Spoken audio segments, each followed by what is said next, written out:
مسجد نبوی کا صحن تھا اور ایک شخص کونے میں بیٹھ کے دعا مانگ رہا ہے. ذرا اس کے دعا کے لفظ سنیے. اللہم انی اسألک بانک انت اللہ.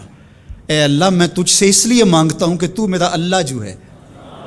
ذرا غور کیجیے. میرے والد گرامی فرماتے تھے کہ بیٹا باپ سے کہے کہ ابا جی میں آپ سے اس لیے مانگ رہا ہوں کہ آپ میرے ابو جو ہیں، تو باپ کو اپنا وجود بیچ کے بھی دینا پڑا تو اس کی ڈیمانڈ پوری کرے گا.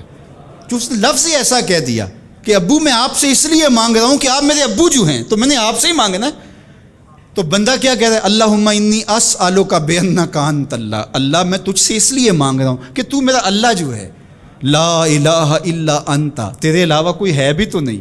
انت الاحد الصمد الذی لم یلد ولم یولد. تو ایک ہی ہے، واحد ہے، اور کوئی ہے ہی نہیں جس در پہ جاؤں. کوئی چوکھٹ نہیں ہے جہاں دامن پساروں، کوئی دہلیز ہی نہیں ہے جہاں جھولی پھیلاؤں. تو بے نیاز ہے، اور تجھے نہ کسی نے جنم دیا اور نہ تو نے کسی کو جنم دیا. مالک میں تیرے حضور دعا کر رہا ہوں. یہ وہ دعا کر رہا تھا کہ میرے حضور نے سن لی. تو ایک صحابی کو فرمایا کہ یہ جو دعا کر رہا ہے اب جو مانگے گا اللہ عطا کرے گا. اس نے مانگا ہی اس ڈھب سے ہے، اس ڈھب سے ہے.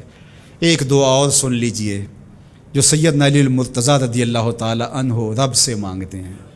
اللہ اکبر. مجھے تو آج سارا دن اس دعا نے نحال کیے رکھا. یہ دعا مانگتے ہیں تو عجیب کیفیت ہوتی ہے. یا سریع الرضا اغفر لمن لا یملک الا الدعاء. اے جلدی راضی ہو جانے والے، چھیتی مان جانے والے، اغفر لمن لا یملک الا الدعاء. اسے معاف کر دے جس کے پاس دعا کے علاوہ سہارا ہی کوئی نہیں، جس کے پاس دعا کے علاوہ کچھ ہے ہی نہیں جو پیش کر سکے. التجا ہی کر سکتا ہے، ترلا ہی کر سکتا ہے، منت ہی کر سکتا ہے. منتوں اور ترلوں کے علاوہ جس کے پاس کچھ نہیں ہے، اے جلدی مان جانے والے اس کی مغفرت کر دے، اس کو بخش دے. اللہ اکبر. تو وہ کریم ہے، وہ کہتا ہے میرے در پہ آؤ تو صحیح، کوئی جھولی پھیلاؤ تو صحیح. ہم تو مائل بکرم ہیں، کوئی سائل ہی نہیں. راہ دکھلائیں کسے رہ رو منزل ہی نہیں. کوئی آئے تو صحیح، جھولی پھیلائے تو صحیح، کوئی طلب تو کرے. دنیا والوں سے مانگیں تو ناراض ہوتے ہیں، اللہ سے نہ مانگیں تو ناراض ہوتا ہے.